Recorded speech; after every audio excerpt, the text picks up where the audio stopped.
wabarakatuh. Bismillahirrahmanirrahim. Alhamdulillahirabbil alamin. Asyhadu an la ilaha illallah wa asyhadu anna Muhammadar Rasulullah sallallahu alaihi wasallam wa ala alihi wa ashabihi. Amma ba'd. Alhamdulillahirabbil alamin. Alhamdulillah jazakumullahu khairan. Alhamdulillah jazakumullahu khairan. Mudah-mudahan Allah memberi manfaat dan barokah. Niatnya tetap ditata dengan hati niat mukhlis lillah karena Allah, semata-mata yarjuna rahmatahu wa yakhafun adabah. Innama a'malu binniyah fala a'malun illa binniyah. Baik Bapak Ibu, kita lanjutkan pengajian kita. Masih di nomor hadis 428. Kita lanjutkan. Kemarin kita berhenti di tengah-tengah hadis. Kalau di tempat saya itu baris kelima dari atas. A'udzubillahi minasyaitonirrajim. Bismillahirrahmanirrahim. Lafadznya ya Bani Najjar saminuni bihaitikum hada. Wahai orang-orang Bani Najjar, hargailah kebunmu kepadaku. Berapa harga kebunmu, mau aku bayari? Qala, berkata mereka, la tidak, wallahi demi Allah. La natlubu, tidak mencari kami samanahu pada harganya kebun, ila kecuali ilallahi pada Allah. Lalu mereka menjawab, demi Allah tidak Nabi, kami tidak menjual kebun kami kecuali kami berikan kepada Allah. Jadi maksudnya kebunnya Bani Najjar itu disodakohkan untuk sabilillah. Sabilillah mau membeli, ya, Nabi mau membeli, ternyata jamaahnya tidak mau dibeli tapi disodakohkan. Wis sodakohkan aja Nabi. Nah ini. Faqala, maka berkata siapa? Anasun Anas. Fakana, maka ada fihi, di dalam kebun, ma apa-apa akulu, yang berkata aku, lakum pada kalian, iku kuburul musyrikina, kuburannya orang-orang musyrik. Jadi Anas berkata, menyampaikan bahwa di dalam kebun tersebut terdapat kuburannya orang musyrik. Wafi, dan di dalam kebun, khoribun, puing-puing, geragal, puing-puing bekas bangunan. Wafi, dan di dalam kebun, nakhlun, pohon kurma. Jadi di dalam kebun itu ya, terdapat banyak bekas puing-puing, dan juga di dalam kebun itu terdapat pohon kurma.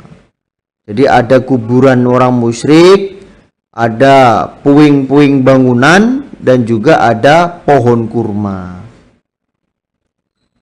Fa'amara, maka perintah siapa? An-Nabiyu, Nabi sallallahu alaihi wasallam, bi kuburil musyrikin, dengan kuburannya orang musyrik. Fanubisat, maka digali apa kuburan. Maka digali apa kuburan. Suma, kemudian bil harabi, dengan puing-puing. Fasuwiyat, maka diratakan apa puing. Jadi puingnya diratakan. Wabin nakhli, dan dengan pohon kurma. Fakutia maka dipotong apa pohon kurma. Fasofu maka membariskan mereka, menumpuk an-nakhla pada pohon kurma, kiblatal masjid pada kiblatnya masjid.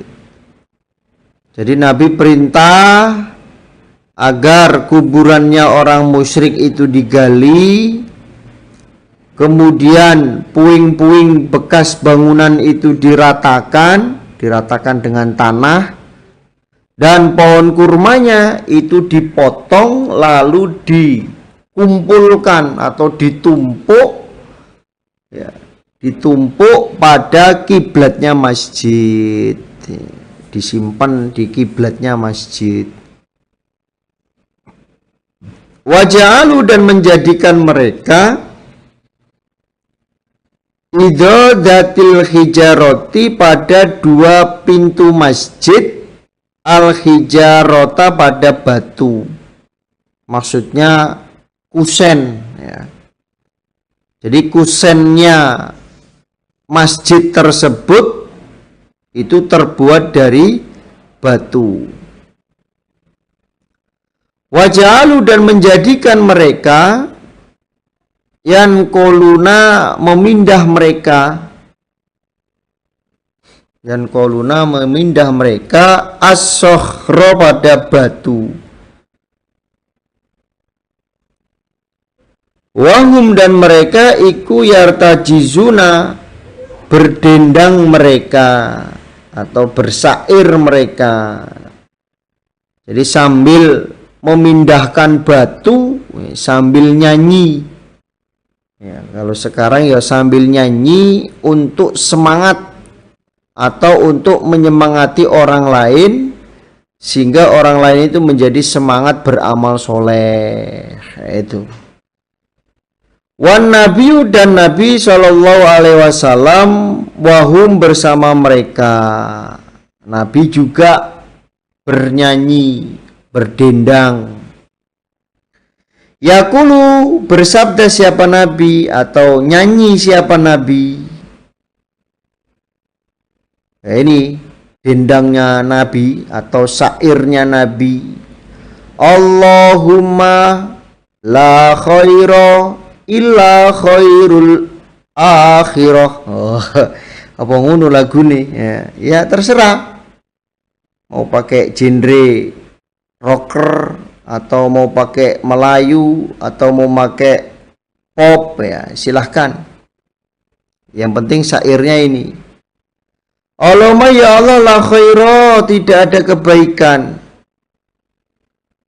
illa kecuali khairul akhirah, kebaikan akhirat, kebaikan yang kekal.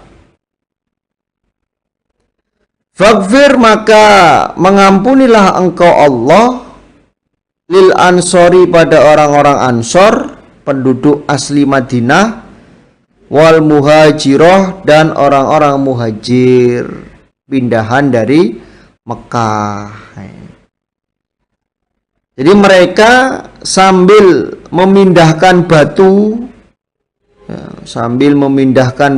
mereka itu berdendang dan Nabi berada di situ. Nabi juga nyauti, membalas dendangnya mereka, orang-orang iman yang memindahkan batu, orang-orang yang beramal soleh pada waktu itu sambil nyanyi, sambil berdendang. Nabi menjawab dendang mereka, ya Allah, tidak ada kebaikan kecuali kebaikan yang kekal di akhirat. Maka mengampunilah engkau kepada orang-orang Ansor dan orang-orang muhajir. Nah ini. Jadi kalau kita kembalikan ke bab, kalau membangun masjid bekas kuburan itu diperbolehkan ya. Boleh membangun masjid bekas kuburan, tapi mayit-mayitnya itu supaya dipindah terlebih dahulu. dipindah terlebih dahulu, kemudian baru dibangun masjid di atas kuburan, itu boleh. Yang nggak boleh yaitu tadi, bangun masjid bekas kuburan atau di atas kuburan yang mayitnya itu tidak dipindah, itu nggak boleh. Itu nggak boleh. Seperti masjid desa di Surabaya itu dibangun di atas bekas kuburan. Jadi dulu jamaahnya ya amal soleh, ngeruk kuburan dikeruk-keruk, jenazahnya dipindah-pindah. Ya. Termasuk pondok mini, ya, termasuk pondok mini yang di Jawa Timur itu, Sukotirto atau Malang saya lupa ya. Pokoknya di pondok mini itu ya, bangunannya masjid ya di atas bekas kuburan, itu boleh kalau jenazahnya itu sudah dipindahkan. Jenazahnya itu sudah dipindahkan. Kalau belum dipindahkan kok langsung dibangun masjid, ya berarti sama seperti orang Yahudi, mereka membangun masjid di atas kuburannya para orang-orang solih mereka, itu nggak boleh. Itu makanya bapak-bapak, para pengurus ya, ketika mau mencari tanah untuk pembangunan masjid ya, ini harus jelas tanah itu, ini tanahnya bekas apa Pak? Oh ini dulu bekas tempat sampah atau pembuangan sampah. Ya silahkan. Ini dulu tanahnya bekas apa Pak? Oh ini dulu tanahnya tanah kosong, tanah semak belukar. Ya silahkan. Jadi harus ditanyakan dulu, jangan main asal bangun. Nih, jangan main asal bangun, taunya masjidnya itu bekas kuburan, ya nggak boleh. Ya, harus dibongkar dulu.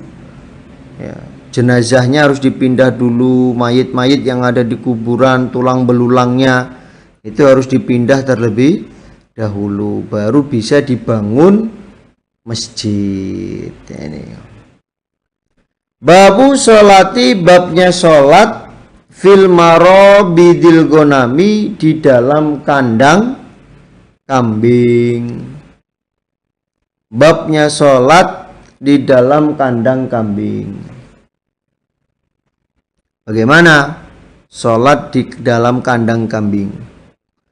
Hadatsana Sulaiman ibnu Harbin qala hadatsana Syu'bah an Abi Tayyah an Anas qala, berkata Anas, karena ada siapa an-Nabi sallallahu alaihi wasallam iku yusolli, sholat siapa Nabi, fi marabidil gonam, di dalam kandang kambing. Suma kemudian sami tuhu, mendengar aku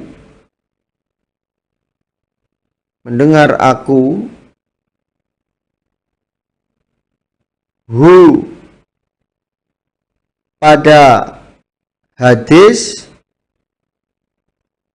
ba'da yakulu, setelah berkata siapa Anas,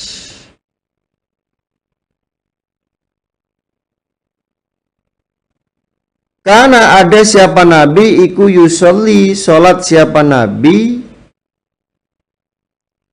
fi marabidil gonam, di dalam kandang kambing. Qabla ayyubna, sebelum bahwa dibangun opo masjidun, masjid. Jadi dulu Nabi pernah mengerjakan sholat di kandang kambing sebelum dibangunnya masjid. Sebelum punya masjid, ya Nabi sholatnya di situ. Berarti boleh ya, sholat di kandang kambing, seperti hadis yang sudah kita kaji ya, di dalam kitab Thaharah itu. Babu sholati, babnya sholat fi mawadi'il ibil, di dalam beberapa tempatnya unta atau kandang unta. Hadasana Sodaqoh ibnu Fadl qala akhbarana Sulaiman ibnu Hayyan qala hadasana Ubaidullah an-Nafi qala berkata Nafi, Ra'aitu melihat aku Ibnu Umar, pada Ibnu Umar iku yusolli salat siapa Ibnu Umar ila ba'irihi pada untanya.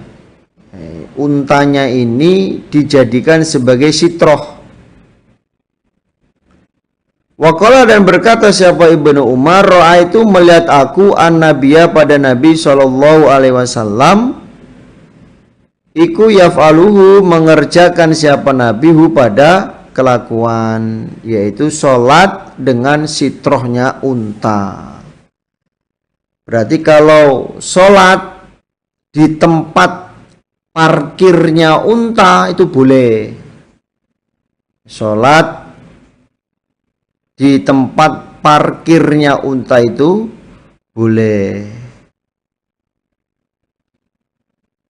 Jadi kalau untanya kemudian dijerumkan, diparkirkan, dikasih makan, dikasih minum, kemudian untanya deprok, kemudian sholat ya di depannya unta sebagai sitroh, itu boleh. Kalau di hadis lain itu yang tidak boleh adalah sholat di kandang unta. Di dalam kandangnya unta sholat, itu nggak boleh. Kenapa? Karena dikhawatirkan nanti bisa ditendang oleh unta atau diselentak, ya, maka tidak diperbolehkan sholat di situ.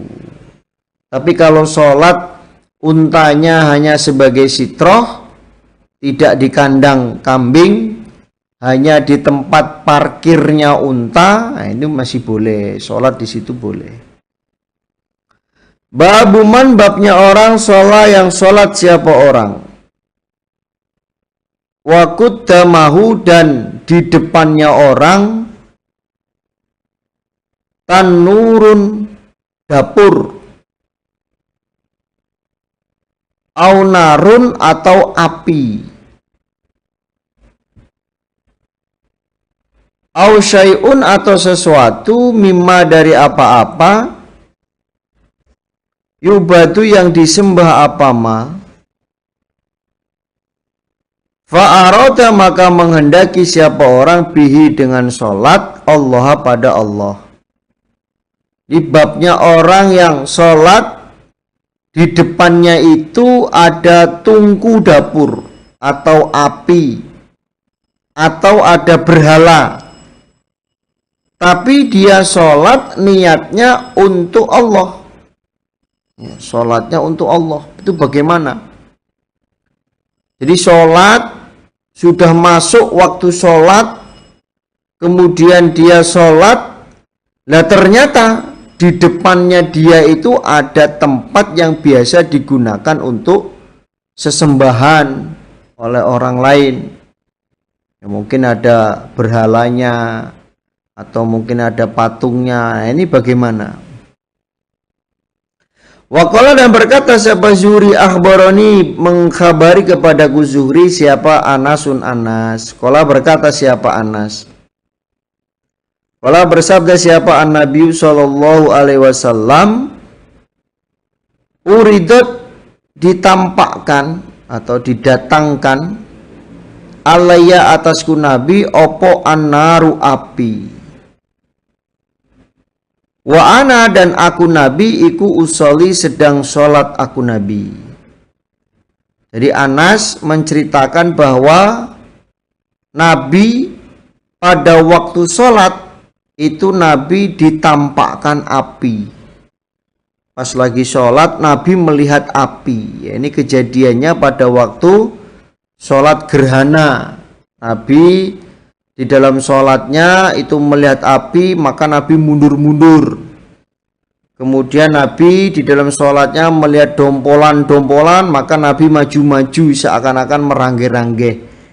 Nah ini berarti menurut hadis ini, sholat di depannya ada dapur, di depannya ada api, ya, atau ada sesuatu yang tujuan kita sholat itu betul-betul niat karena Allah, niatnya betul-betul karena Allah, menyembahnya hanya kepada Allah, nah itu tidak apa-apa. Itu tidak apa-apa, boleh. Yang penting di dalam ibadahnya itu betul-betul niatnya karena Allah. Hadatsana Abdullah bin Maslama an Malik an Zaid ibni Aslam an Atha ibni Yasar an Abdillah ibni Abbas qala berkata Abdillah, ikhtasafat gerhana opo asyamsu matahari. Fasolah maka sholat siapa Rasulullah sallallahu alaihi wasallam. Suma kemudian qala bersabda siapa Nabi,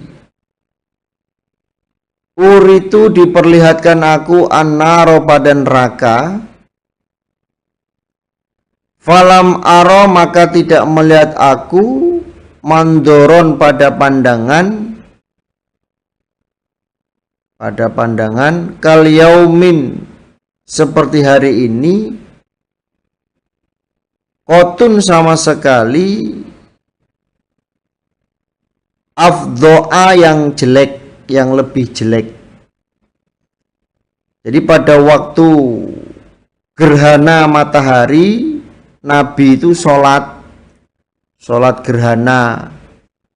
Kemudian Nabi itu melihat api di dalam sholatnya itu. Nabi melihat api, makanya Nabi mundur-mundur.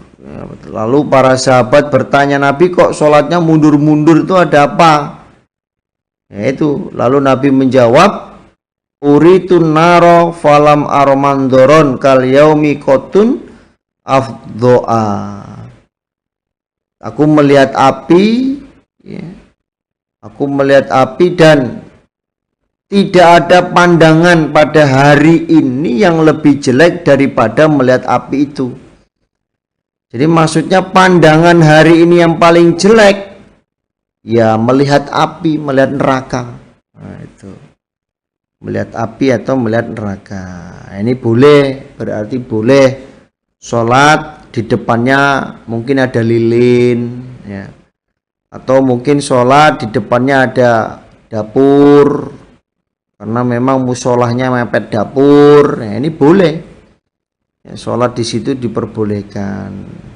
Yang penting di dalam sholat itu niatnya betul-betul menyembah Allah, bukan menyembah api, bukan menyembah berhala, ya. Itu. Tapi ya lebih baiknya kalau sholat mencari tempat sholat yang baik, ya. Itu tujuannya ya agar lebih sempurna. Insya Allah kalau zaman sekarang itu kan gampang, ya. Tinggal mampir ke masjid, ya. Di pinggir jalan ada masjid, mampir sholat, ya itu. Atau mungkin di rest area sholat, mungkin di pom bensin, di musolahnya sholat, gampang sekarang. Kalau dulu memang ya jarang, masjid jarang, sehingga mungkin sholat di tempat ibadahnya orang lain. Nah itu ya boleh, asal di dalam tempat ibadahnya itu tidak ada gambar timbulnya. Itu nanti ada di bawah. Bab karahiyati sholati, dibencinya sholat fil makobirin, di dalam beberapa kuburan. Bab dibencinya sholat di atas kuburan. Hadatsana Musaddadun qala hadatsana Yahya an Ubaidillah qala akhbarani Nafi' an Ibni Umar an Nabi sallallahu alaihi wasallam qala bersabda siapa Nabi, Ij'alu menjadikanlah kalian fi buyutikum, di dalam beberapa rumah kalian, min sholatikum, dari sholat kalian, kalian supaya menjadikan rumah kalian tempat sholat, jadikan musola, ada musolahnya, atau rumahnya itu digunakan untuk sholat. Wala tatakhiduha, dan jangan menjadikan kalian pada rumah kuburon pada kuburan, dan kalian janganlah menjadikan rumah kalian seperti kuburan. Artinya rumahnya tidak pernah digunakan untuk sholat, ya, untuk sholat, terutama ya sholat sunnah, sholat sunnah. Kalau untuk perempuan ya sholat wajib, nah itu digunakan rumahnya untuk sholat, ya, agar rumahnya tidak seperti kuburan. Jadi kalau di hadis lain itu jelaskan afdhalu sholatikum fi baitikum, keutamaan sholat kalian yaitu sholat di rumah kalian. Ini sifatnya sholat sunnah dan bagi perempuan. Jadi perempuan itu sholatnya lebih afdal di rumah daripada di masjid. Tapi kalau laki-laki ya wajibnya sholatnya di masjid. Jadi nggak boleh ya sholat di atas kuburan. Babu sholati, babnya sholat fi mawadi'il khosfi, di dalam beberapa tempat yang ambles, wal adabi, dan tempat turunnya siksa. Bab sholat di tempat yang ambles, maksudnya penduduknya itu tertanam di tanah, dan sholat di tempat turunnya siksa, tempat itu pernah disiksa oleh Allah. Itu bagaimana sholat di situ? Wa yudkaru, dan disebutkan anna alian, sesungguhnya Ali radhiyallahu an iku kariha, benci siapa Ali, kariha benci siapa Ali, as-sholata pada sholat, as-sholata pada sholat, bi khosfi Babilan, pada tempat amblesnya tanah Babil, ya. Pada tempat amblesnya tanah Babil. Disebutkan bahwa Ali itu benci apabila mengerjakan sholat pada tempat ambles di tanah Babil. Jadi tanah Babil ini adalah tempatnya Raja Namrud bin Kan'an pada zaman Nabi Ibrahim. Dia disiksa oleh Allah di tanah Babil yang berada di Irak, yaitu sekarang namanya apa? Babilionin apa? Ya itulah atau Babylon, ya disebut Babylon, yang ada di Irak. Berarti menurut bab ini bahwa nggak boleh orang mengerjakan sholat di tempat orang itu disiksa, penduduknya disiksa. Hadasana Ismail ibn Abdullah qala hadasani Malik an Abdullah ibn Dinar an Abdullah ibn Umar radhiyallahu anhuma anna Rasulullah, sesungguhnya Rasulullah sallallahu alaihi wasallam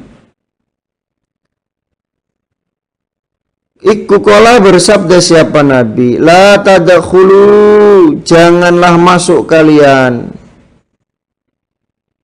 ala haula'i, atas mereka, al mu'adzibina, orang-orang yang disiksa, ila, kecuali antakunu, bahwasanya ada mereka, iku bakina orang-orang yang menangis. Jadi kalian janganlah masuk ke tempatnya orang-orang yang dulu pernah disiksa oleh Allah, kecuali kalau kalian masuk di situ dengan menangis, meratapi terhadap besarnya siksaan Allah, sehingga menangis di situ, melihat dahsyatnya siksaan Allah sehingga menangis di situ. Nah, ini.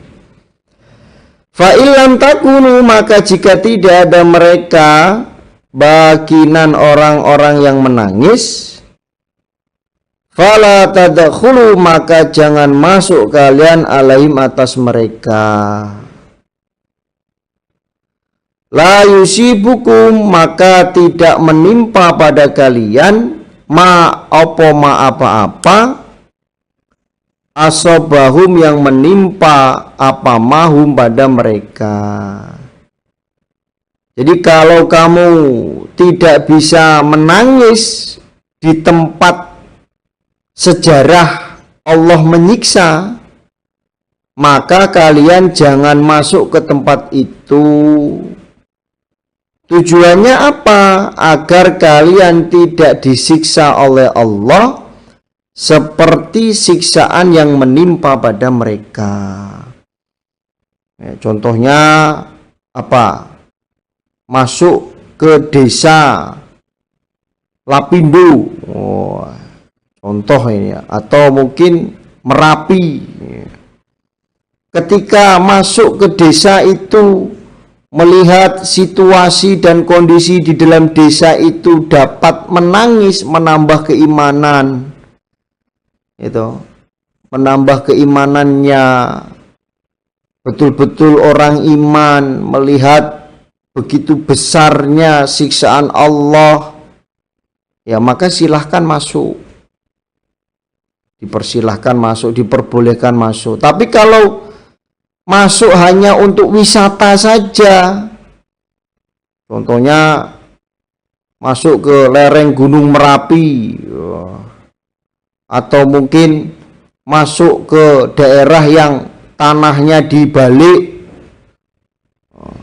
kemudian di situ malah berfoto-foto, malah foto-foto, nah ini, maka nanti yang terjadi, ya dia akan mendapatkan siksaan yang sama seperti yang didapatkan oleh orang-orang yang disiksa oleh Allah. Nah, itu tujuannya.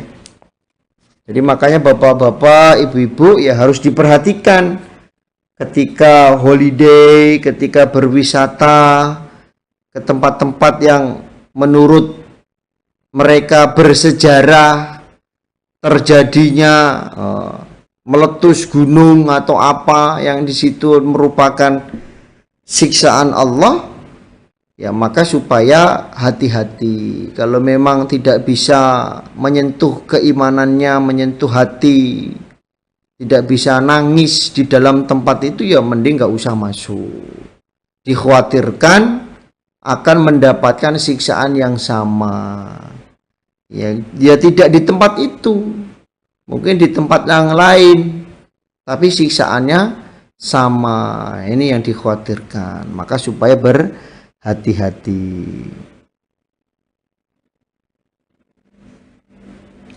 Jadi menurut hadis ini tidak boleh mengerjakan sholat di tempat orang yang terkena azabnya Allah. Itu nggak boleh.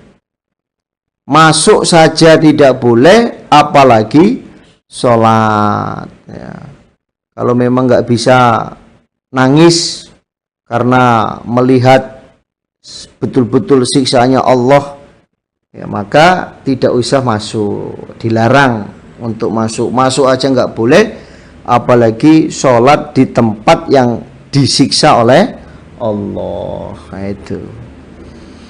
Alhamdulillah, jazakumullahu khairan. Mudah-mudahan Allah beri manfaat dan barokah. Insya Allah itu yang bisa saya sampaikan. dari awal sampai akhir ada kata yang kurang pas, saya mohon maaf sebesar-besarnya. Akhirul kalam, wassalamualaikum warahmatullahi wabarakatuh.